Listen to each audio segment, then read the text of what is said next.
What makes cities ready for investment? That's the official title. What do we even mean by world-class cities? I'm not even 100% sure what world-class means. And so maybe part of the thing we can talk about in the next 30 minutes or so is what that actually means. And what does success mean in world-class cities? That's another issue that's related to that. So I would suggest that there are really three things that are part of this whole definition. The first is that success in world-class cities right now has to acknowledge that we're living in a globalizing age. And globalizing actually is a very interesting term, and this is the very first time we actually are living in a globalizing age. We now have, because of social media, long-haul air transport, education, we now have more in common with other cities 1,000 kilometers away, 10,000 kilometers away than we do with cities or settlements that are 10 kilometers away or even 100 kilometers away. That's what globalization means. We are working in a new kind of empire, in an age of empires where we may have more in common with Africa or with Asia than we do with other places in Europe. So that's what we mean by globalizing age. The second thing is we're living in an urbanizing age, as Richard mentioned. And in an urbanizing age, cities are becoming more important than nations. Cities are becoming more important than nations. And more importantly, these cities, because of globalization, are starting to enter a network of other cities. So we can imagine a kind of return to an age of empires, but the empires are no longer geographical. The empires are socialized in very different ways. So I would say right now there are three empires. There's the American sphere, there's the European sphere, and the Chinese sphere. But the Chinese empire can extend all the way into parts of Africa. It's not clear whether England is part of the European sphere or the American sphere. So the world is kind of moving around in very different ways. And the third thing is we're entering a very competitive age. And in this competitive age, there will be winners and there will be losers. The best connected city regions will win. If the cities cannot connect, if they're not connected enough and if they're not big enough, they will lose. This is very much what we're starting to see in this century. So we're going to talk about what it means to be investing and competitive in a globalized age, some qualities, some context, and some strategy. And let's just see where we go with that. So first of all, what does it mean to be competitive and successful in the age of sharing? We know what it means to be a successful person in an age of sharing. It's not enough now to dominate your competition, to kill everybody, to be the only person standing. It's no longer enough to be successful that way. To be competitive in our age, we know what the characteristics are. Here are examples of successful people. We know when we talk about a person what it means to be recognizable, for example, or to be capable, or reasonable, or dependable. These are personal attributes of success. Everyone in this room, at one point or another, is thinking about this. When we meet other people, when we judge other people, when we evaluate whether it's worth our time to be next to these people, whether these people are attractive or not. And when we use technical terms, as planners, as government officials, as investors, we talk about cities in very technical ways, but these are basically the same terms that we use to talk about people. So when we think about what makes a person attractive, we know instinctively what those things are. When we talk about what makes a city attractive, we have technical terms, but it's really the same thing. What's interesting now is that cities and city regions are starting to measure their attractiveness, their ability to compete in other even more abstract terms. So when we talk about cultural interaction or accessibility or livability, let's remember what it's like to evaluate a person. Think about a person, think about a city, think about how city regions are starting to compare with each other. So we're going to come back to these points, but cultural interaction, these 6 points right over here. So these are qualities that we look for when we're trying to figure out if somebody is competitive, somebody is attractive, if a city is competitive or attractive. So let's look at some context for a second. First of all, this is really the new map of the world. And these are alpha and beta class world cities. Some of these are the very largest cities, but there are also cities that are very competitive, they're very attractive. And these global cities contain virtually all global innovation. They attract virtually all global wealth. These are the cities that share their most valuable resources, which are young people. These are the cities that are linked together, bound together, their futures are bound together more than any other places in the globe in this century. And it's not a simple straight line thing, it's a very active one. So it's hard to see this chart, but this is the Global Power City Index. It ranks global cities, and this is the ranking that's gone from 2008 to 2015. I've highlighted here Amsterdam for a second. You can see it there. But at the top we have London, New York, Tokyo, Singapore. These cities have been stable at the top for quite a long time. Singapore not particularly large, but it's a city-state. Look further down on the list how active that list is, how up and down the fortunes are for those cities. The only reason I'm showing it there is that it just shows that fortunes are not guaranteed. Cities can lose and gain place very easily, even within a span of a lifetime. And even the position of Amsterdam is not guaranteed. Amsterdam has been improving year on year, even in recent years, but it's declining slightly because other cities are moving up. 10, 15 years ago, no one even thought about Bilbao. Bilbao is now climbing above Barcelona in the rankings. Liverpool, years ago, was wealthier than London. Kingston, Jamaica was a world capital. We don't care about these places now. That's how quickly things can change. Here are some other city rankings, and now you can see how cities rank themselves according to different criteria that you can see very faintly on the right. It just sort of shows overall how these cities are doing. Amsterdam is ranked 22. It's doing pretty well. It's climbing relative to other cities in some rankings. But it has some particular strengths that are worth looking at. If you break it down as a nation, on a national basis, the Netherlands doesn't do particularly well. But if you look at it on a city basis, there are some very interesting spots. So for example, this is one of many. We could look at the health sector or other sectors. But in terms of digital entrepreneurship, Amsterdam is a very good place to start a business or to grow the business after it's started. And we have to think, well, why is that true? Is it the policy of the government? The government is so smart, they know how to do this. I suspect it has more to do with the fact that Amsterdam is actually very attractive to young people. The young people figure it out. No one in this room is figuring it out. The younger people, younger than us, are figuring it out, and they're coming here because it's a nice place to live. That's what explains that. What else is going on in the world? This is, I love this graph. A lot of people have talked about it, but I like the way it's sort of displayed.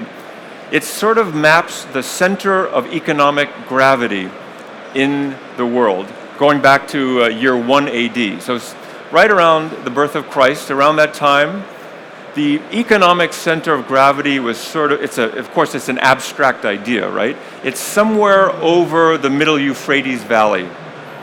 And it takes almost 2,000 years to drift from the middle Euphrates Valley up over Europe, because Europe is growing during the Industrial Revolution. America is rising, and so the economic center of gravity by 1950s is somewhere over the mid-Atlantic. And in only 50 years, after almost 2,000 years, it's come almost all the way back to where it started. And this is explained by the rise of the power in Asia. The number of people who are moving from rural areas into urban areas pulls the center of gravity back towards the east. And what it does tend to show is that our world, our European and our North American-centered world, is not permanent. It changes, and it will change again. So look at this chart. In the year 2000, the middle-class population, as a percentage of the global total, was about 10%. 10% of the global middle-class population is in India and China, those two countries alone. Right now, it's closer to 30% of the global middle class in India and China alone. By 2050, which is well within the planning vision of virtually any city plan, we are going to be closer to 70%, 70% of the global middle class population in just two countries, India and China. Look at what the compression is like for Europe and North America. Now, we're not talking about number of people, we're talking about middle class people. And why does this matter? Well, these are the people who consume.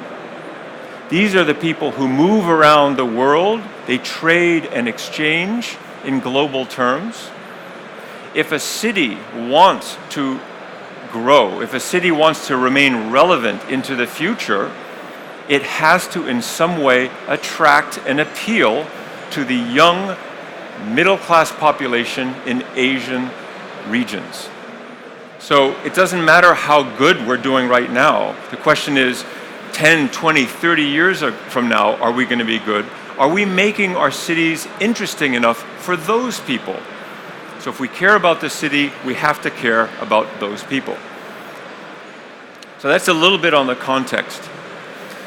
So this is going to be a pretty short presentation because I only have one slide. We're just going around the same slide. Let's just talk a little bit about strategy. There are really going to be four main points that I'm going to say. If you want to become more competitive as an individual, more attractive as an individual, if you want to become more competitive, more attractive as a city or as a city region, I would suggest these are the four big points that you have to think about all the time. You have to think about how you're going to specialize, what you're going to focus on, what you have to agree to embrace, and finally, what are you going to anticipate. So the first thing, if you're an individual, all of us are very nice in this room, we have a good time, but if we introduce ourselves to somebody else in this room, we have to say who we are, what do we do, what are we good at? Other people have to sense within a very short amount of time what we're good at. Cities are no different. You have to specialize. You have to be confident of who you are, of your identity. And I applaud Amsterdam for thinking a lot about it. Some of their recent campaigns have been extraordinary, especially because when you look at them online, they don't emphasize the place as much as it emphasizes the people. And that's what makes it more attractive. So here's the big secret, and you get it as a special deal when you pay the price to join here, the secret of cities, and that is people are not attractive to beautiful buildings, they're not attracted to nice parks, they're not even necessarily attracted to education or anything else. The secret is that people are attracted to people. And young people are attracted to other young people. And if you just find some way to get those young people to come, it doesn't matter how, and you keep them there, they attract other young people. And people talk to each other, and that is how innovation happens. You don't plan for innovation, you have to allow people to make innovation happen. So that's what's so interesting about Amsterdam's case about specialization.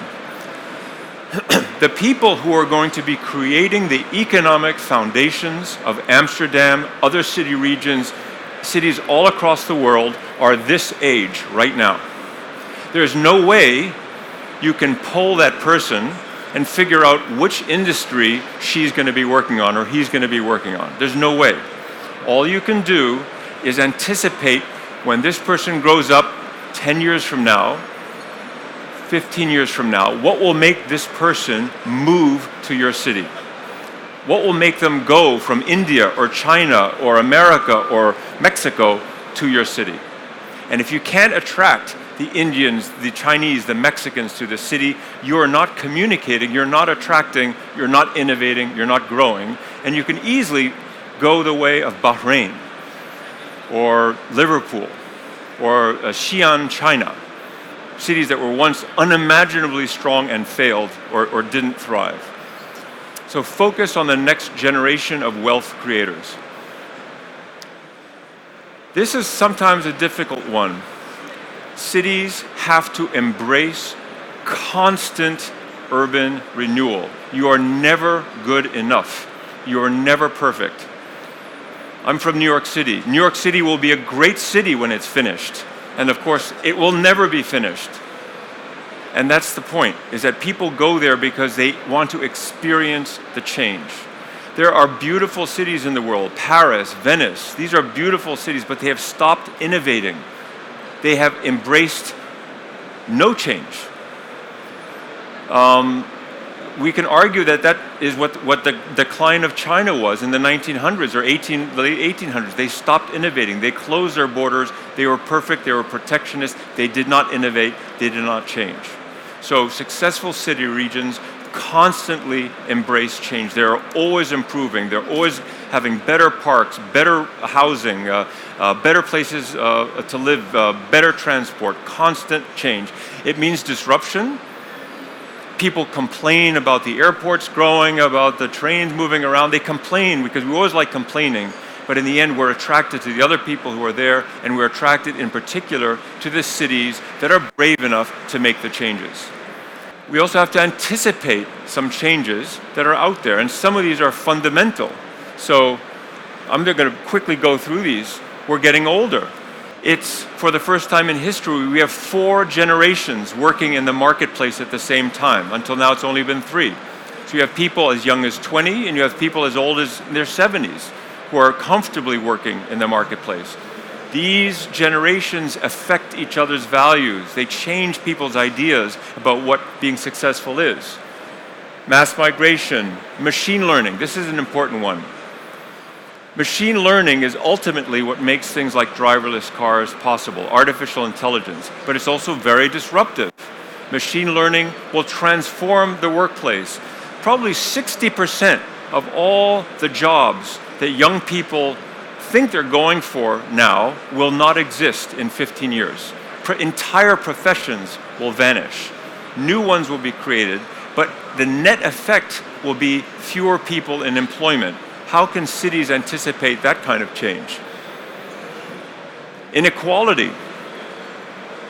We are not globally, we are becoming more equal with other areas that are rising in the world than not, but locally, we are going to experience more inequality, not less.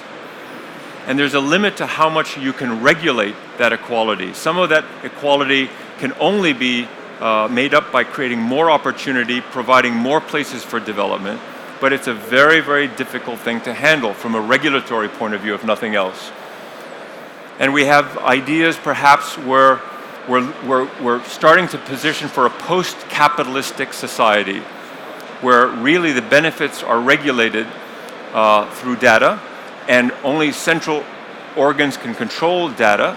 So is that a kind of automated communism that's coming in? How do cities anticipate that kind of change? How do they position for that kind of extraordinary change, which will happen within our lifetimes, and certainly by 2050?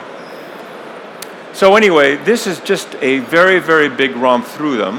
I think later on we're going to have a session that talks a little bit about the Holland Metropole. What's interesting, I don't want to focus on this just because we're here, but what's interesting about Holland Metropole as an idea is it recognizes a number of things. First of all, we're living in a globalized age.